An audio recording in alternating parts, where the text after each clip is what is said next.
Asiniroha madihamu doho dame na sian Tuhan debata mata doho sian anak na Tuhan Yesus Kristus Tuhan. Amin. Shalom manginang, selamat pagi.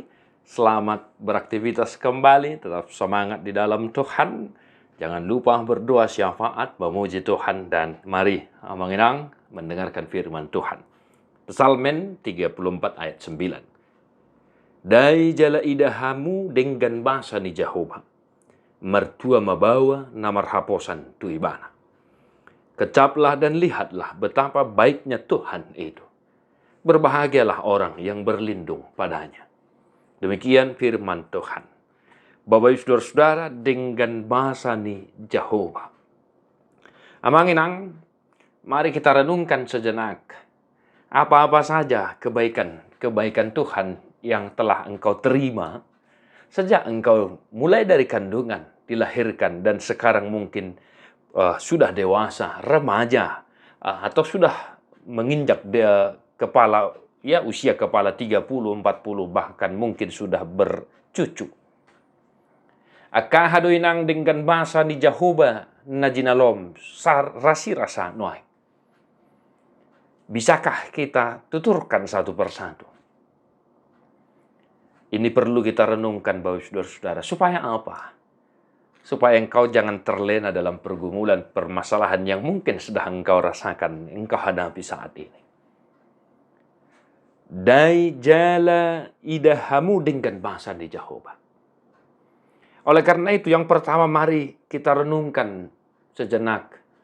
Apa-apa saja kebaikan Tuhan yang telah kita terima dalam kehidupan kita. Supaya kita bisa memahami apa yang disaksikan oleh pemazmur dari teks ini. Ya manginangdang, pajojor masudi akka pasu-pasu di debata naung jinalom rasi rasa nuai. Yang kedua, berlindung pada Tuhan. Mau di hata-bata di dok mertua membawa namar haposan tu ibana.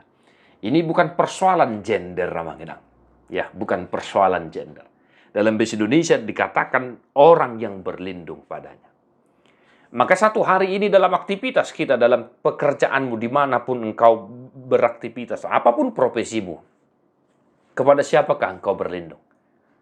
Firman Tuhan berkata hari ini, berbahagialah orang yang berlindung padanya. Tuhanlah tempat perlindungan kita. Tuhanlah tempat kita mengadu. Tuhanlah yang melindungi kita, menjaga kita, merawat kita dalam menjalani aktivitas kita satu hari ini. Oleh sebab itu, amanginang, entah apapun mungkin yang sedang kau hadapi saat ini, hari ini, tetaplah engkau berserah kepada Tuhan. Pasahat dirim sadarion, pasahat ngulum. Asa diramotiho. Pasahat sudia kaulomu. Pasahat sudia kayanak komu pino parmo. Asa diramoti nasida. Di dia pinasida nuaing. Dia kapang aratuan nang dia ka ulona. Selamat merenungkan kasih Tuhan, amanginang. Martua doa kana tumangihon hata di debata jala no piofsa. Amin.